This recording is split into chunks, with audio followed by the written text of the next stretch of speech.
Welcome back to Bharadwaj academy. और आज हम पढ़ने वाले क्लास 10th का आपका हमारा एक लास्ट हमने छोड़ रखा था एपी के अंदर 5.4 एक्सरसाइज थी जो कि ऑप्शनल रहती है, बट अगर आप चाहो तो उसको कर सकते हो, तो that's why we are doing here.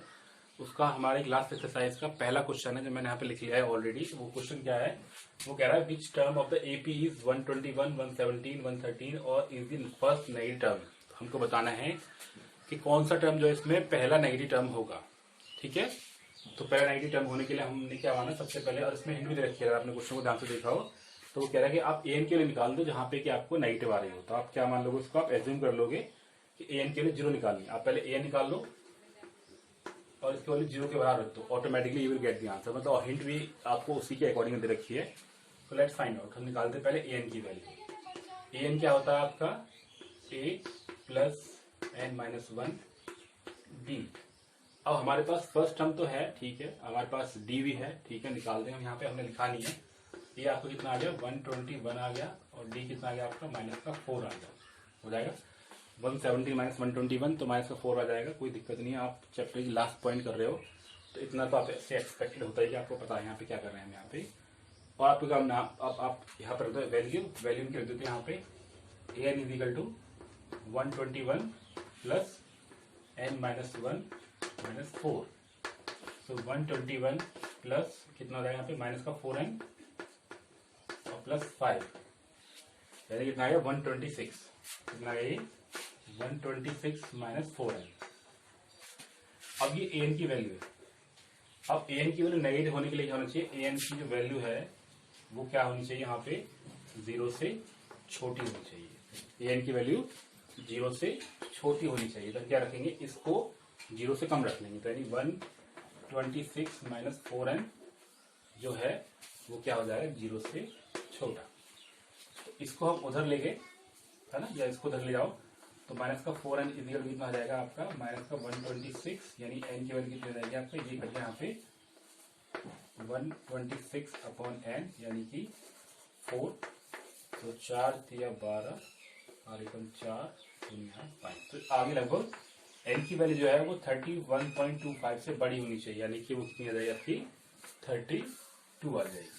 तो 32 will be the number which will be negative, first negative term. ठीक है बच्चों, बहुत ही इजी क्वेश्चन था, लेकिन स्टिल बहुत इंपॉर्टेंट क्वेश्चन था, क्योंकि ऑप्शनल जो एक्सरसाइज होती है वो एनसीईआरटी ने सीबीएसई ने बोल रखा है कि एनसीईआरटी कोई वो नहीं है कि हम कहीं से हमारा जो मन करेगा, जो हमारे पास बेसिक हमने दे रखा है आपको, उसमें से क्वेश्चन कहीं से भी आ सकता है। तो यू हैव टू फॉलो और you have to complete the optional as well.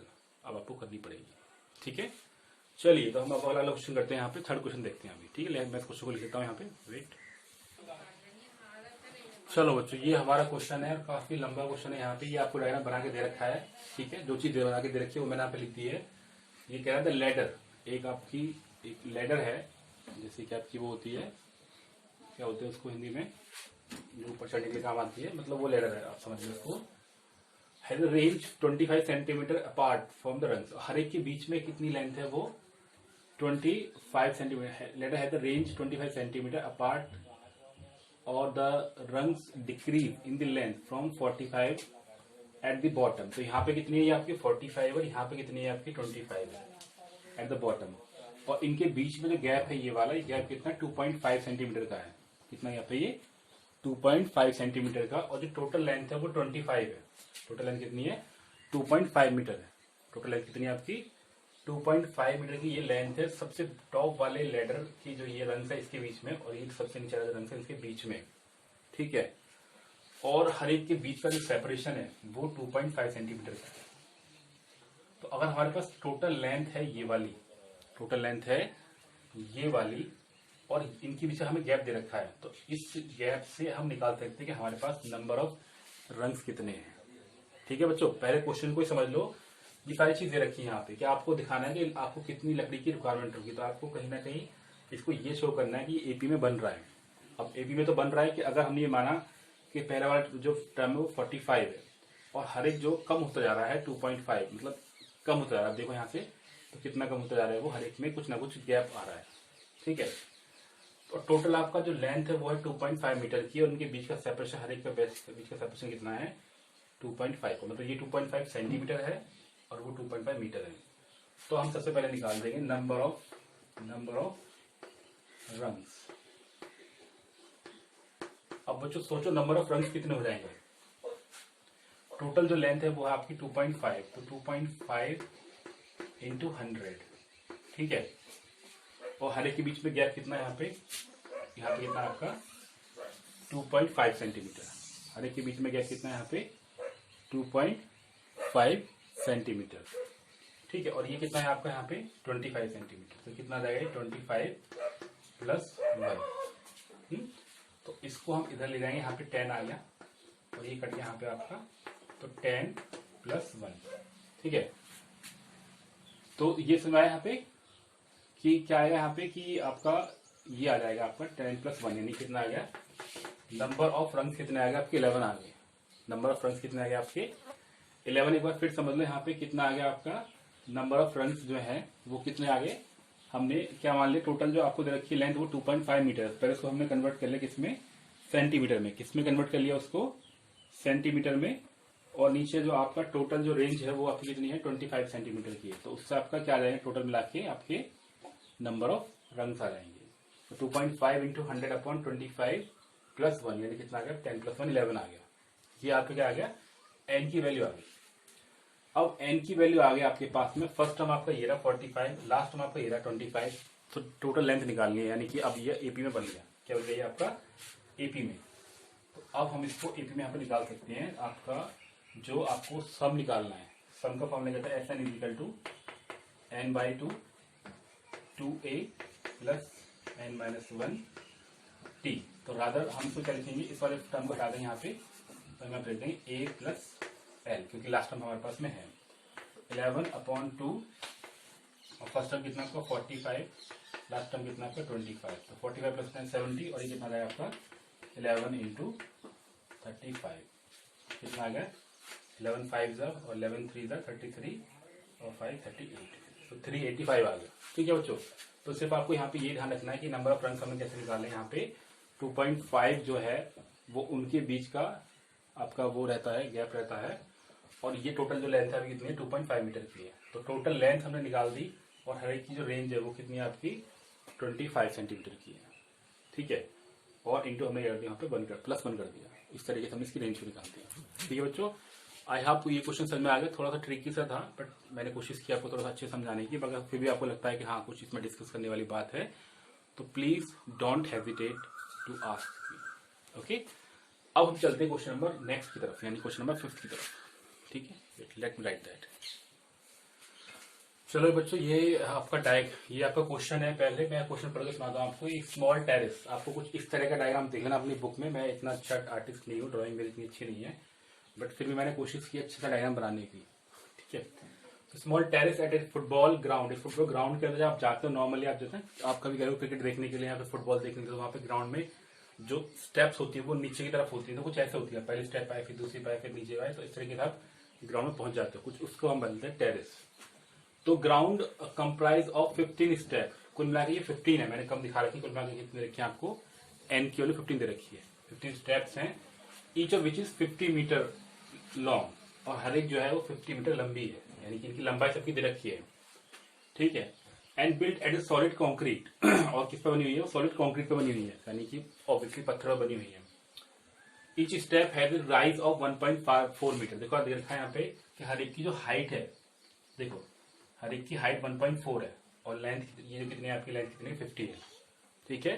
सिर्फ आपको विड्थ निकालनी है, आपको विड्थ में एक पैटर्न मिल जाएगा, तो फिर आप क्या निकाल सकते हो वहां पे कैलकुलेट टोटल वॉल्यूम, तो आपको टोटल वॉल्यूम निकालना है। तो मैंने डायग्राम को आपको दिखा रखा है, यहाँ पे 1.4 ये वाली है और ये आपकी 1.2 है। तो अगर मैं इसको आपको यहाँ पे दिखाऊं, आप ध्यान से देखो, जो फर्स्ट स्टेप है आपकी, जो पहली स्टेप है वो कितनी 1.2 की, और दूसरी स्टेप जो आपकी वो कितनी होगी 1 मीटर की, तीसरी स्टेप जो होगी वो आपकी होगी 1.5 मीटर की। बस हमारी है, यानी कि हर एक आपको विड्थ आपकी ये रही, हाइट ये रही, और लेंथ ये रही, और आपको वॉल्यूम निकालना है। क्या निकालना है आपको वॉल्यूम, ठीक है। तो अगर आपको पास वॉल्यूम निकालना, फर्स्ट स्टेप का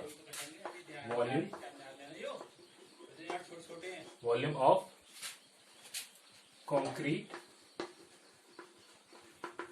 ऑफ फर्स्ट स्टेप, अगर आप आपको फर्स्ट स्टेप का निकालना हो तो।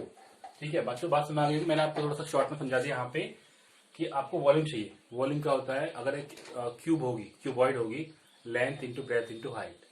तो लेंथ ये रही आपकी, हाइट ये रही, फिर आपको ब्रेथ निकालनी है। और ब्रेथ आपको दे रखी है कि पहली 1 है, फिर 1.5 है, फिर पहली 1 है, फिर 1.1/2 है, फिर 1 है, फिर 1.5 है। तो आपको सिर्फ वॉल्यूम निकालना है। तो आप देखते हो कि ये सारा एपी में आ रहा है। तो ये हमारी डेली लाइफ की एक बहुत ही कॉम्प्लेक्स कंडीशन है जिसको हम बहुत सिंपली निकाल सकते हैं with the help of using arithmetic progression.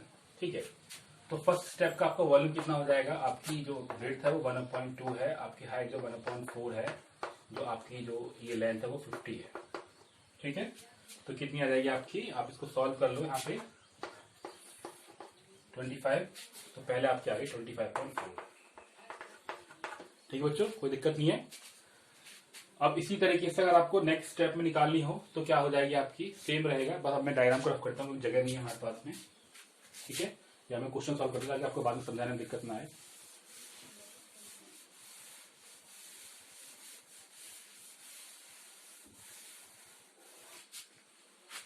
तो देखो, पहला वॉल्यूम का वो पहली स्टेप का वॉल्यूम कितना आ गया, 25.4 आ गया। अब सेकंड स्टेप का क्या हो जाएगा, जो सेकंड स्टेप हो जाएगी उसका वॉल्यूम क्या हो जाएगा। यहाँ पे आपकी जो विड्थ है वो 1/1 हो गई, जो हाइट है 1/4 है, और ये आपका 50 है। तो कितनी आ गई, 50/4। ठीक है, ऐसे आपकी जो थर्ड स्टेप हो जाएगी उसका क्या हो जाएगा आपका, यहाँ 1.5 आ गया, इंटू 1/4 आ गया, और इंटू 50 आ गया। तो यहाँ से हम यहाँ पे 10 कर लेते हैं, इससे 0 चला जाएगा आपका, कितना आ जाएगा आपका 15, तो 15 75.4। अब ध्यान से देखो आप, 25, 50, 75, नीचे वाला टर्म कॉन्स्टेंट है, that means it is forming a AP. यहाँ पे अब ये एक एपी को फॉर्म कर रहा है। अब अगर ये एपी को फॉर्म कर रहा हो, ये आपका फर्स्ट टर्म होगा, ये आपका सेकंड टर्म होगा, तो उससे डी आ जाएगा, डी से आपका टोटल सम आ जाएगा, सम का मतलब टोटल वॉल्यूम आ जाएगा। निकाल इसको यहाँ पे। ठीक है, तो एस एन कितना आ जाएगा आपका, n/2 2a plus n-1 d। बच्चों पास में आ रही है, कोई दिक्कत नहीं होगी यहाँ पे। क्या मतलब होगा यहाँ पे, n कितना दे रखा आपको, 15 स्टेप्स हैं, ऑन 2, ये कितना आपका 2 इंटू 25/4 प्लस n कितना आपका 14, और इंटू डी कितना हो जाएगा। अब डी देखो आपका, डी कैसे, डी निकाल लेते हैं यहाँ पे। डी कितना होगा आपका 50/4 माइनस 25/4, तो कितना आ जाएगा आपका 25/4, ये आ गया आपका 25/4। ठीक है दोस्तों, कोई दिक्कत नहीं है यहाँ पे। तो अब देखो 2 से 2 कैंसिल, यहाँ पे 7 आ गया आपका, तो कितना आ गया 15 बाहर है, अंदर 25/4, और प्लस ये कितना आ जाएगा आपका 7 इंटू 25/4। ठीक है, तो 25 को कॉमन लेते हुए सब में आ ही रहा है, तो यहाँ पे कितना आ जाएगा 15 इंटू 25, ब्रैकेट में कितना आएगा 1/4 प्लस 7/4, यानी 8/4 यानी कि 2। तो 15 इंटू 25 इंटू 2, तो 25 दूनी 50 और 15 पंजे 75, तो आपको कितना है 750, जो भी आपकी यूनिट्स हैं मीटर और मीटर क्यूब।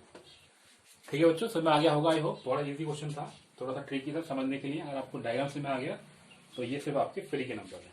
ठीक है, तो ठीक है बच्चों, तो हमारा ये वाला क्वेश्चन भी हो गया, और आई होप आपने इस क्वेश्चन को पूरा समझ लिया होगा। वो फिर से समझ लो कि भाई आपको ये बता रखा है कि ऐसा एक लेटर है, ऐसा आपको बनाना है। मतलब लेटर मीन्स इस क्वेश्चन में क्या बताया आपको कि आपको टेरेस निकालना है, एक टेरेस का वॉल्यूम निकालना है।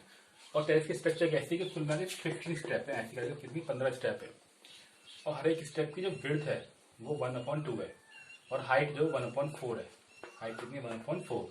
तो अगर मुझे एक पर्टिकुलर क्यूबॉइड बन रहा है, ये क्या बन रहा है, पर्टिकुलर क्यूबॉइड, उस क्यूबॉइड का वॉल्यूम निकाल दूंगा।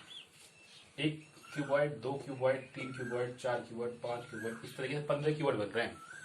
तो 15 क्यूबॉइड का अगर मैं वॉल्यूम निकाल दूं, किस तरीके से एक का वॉल्यूम निकाला, उसको फिर इसमें जोड़ दिया, इसमें जोड़ दिया, इसमें जोड़ दिया, तो हमारा क्या जाएगा, वो अर्थमेटिक प्रोग्रेशन बन गया। क्या बन गया, वो अर्थमेटिक प्रोग्रेशन। ठीक है, बाकी हमने सारा कुछ करा हुआ है। तो बच्चों इस तरीके से हमने अरिथमेटिक प्रोग्रेशन भी अपनी खत्म कर ली है। आई होप आपको ये वीडियो भी अच्छी लगी होगी। हमने सारा का सारा जितने अरिथमेटिक के फर्स्ट से लेके और जितने हमने 4 एक्सरसाइज किए हैं वो भी आपको सारी समझ आ गई होंगी, क्योंकि बहुत इजी एक्सरसाइज है और बहुत ही मतलब हम कह सकते हैं कि बोर्ड में आपका बहुत इजी क्वेश्चन आता है इसके बेस पे। ठीक है बच्चों, और जो आपके बोर्ड के एग्जाम्स आएंगे उससे पहले मैं आपको कुछ क्वेश्चन कराऊंगा, ऑब्वियसली इंपॉर्टेंट क्वेश्चन जो बोर्ड में आते हैं अरिथमेटिक प्रोग्रेशन के। ठीक है, तो बच्चों once again thank you so much for watching this entire video. If you like the video don't forget to share with your friends, your colleagues, और आपके पड़ोसी भी होंगे उनसे उनको शेयर करते हो इस चीज़ को। ठीक है, और enjoy your day, bye bye.